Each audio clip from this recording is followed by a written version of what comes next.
Krishna prayer house మరియు centre సంఘముల తరపున పునరుద్ధానుడైన యేసుక్రీస్తు నామంలో మీ అందరికీ నా శుభాభివందనములు. ఈరోజు దేవుని వాగ్దానం యోహాను సువార్త 1వ అధ్యాయం 16వ వచనం. మనమందరము కృప వెంబడి కృపను పొందితిమి. యోహాను రాసిన ఈ అధ్యాయం ప్రధానంగా యేసుక్రీస్తును గురించి చెప్తూ ఉంది. ఆయన వాక్కు ద్వారా సృష్టి కలిగింది. ఆయన కృప మరియు సత్యంతో నిండి ఉన్నటువంటి దేవుడు. ఈ వచనం ద్వారా యేసు యొక్క సంపూర్ణత నుండి మనం నిరంతరం కృపను పొందుతూ ఉన్నామని తెలుసుకోవాలి.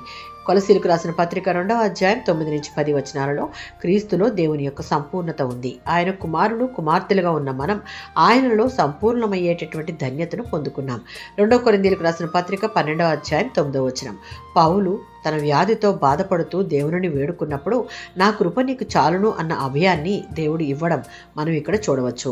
హెబ్రీయులకు రాసిన పత్రిక 4:16. మనకున్న ఏ సమస్య, వేదన, బాధ, అనారోగ్యం, ఒంటరితనం అయినా మనం గుర్తుంచుకోవాల్సిన విషయం, బాధపడకూడదు. దేవుని కృపాసనం వద్దకు వెళ్ళి దేవుని శరణు కోరితే మనకు ధైర్యాన్నిచ్చి మన పరిస్థితులను ఎదుర్కొనేటటువంటి కృపనిస్తాడు. యేసు సంపూర్ణుడు మరియు కృప వెంబడి కృపను మన కొరకు సిద్ధపరిచి అవసరానికి తగిన కృప ఎల్లప్పుడూ అందుబాటులో ఉంచుతాడు.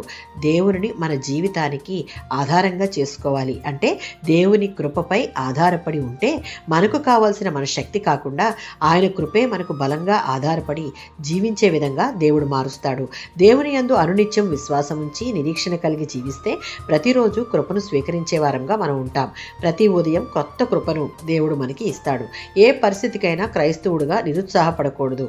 ఎంత బలహీనత ఉన్నా దేవుని కృప మనకు సరిపోతుంది.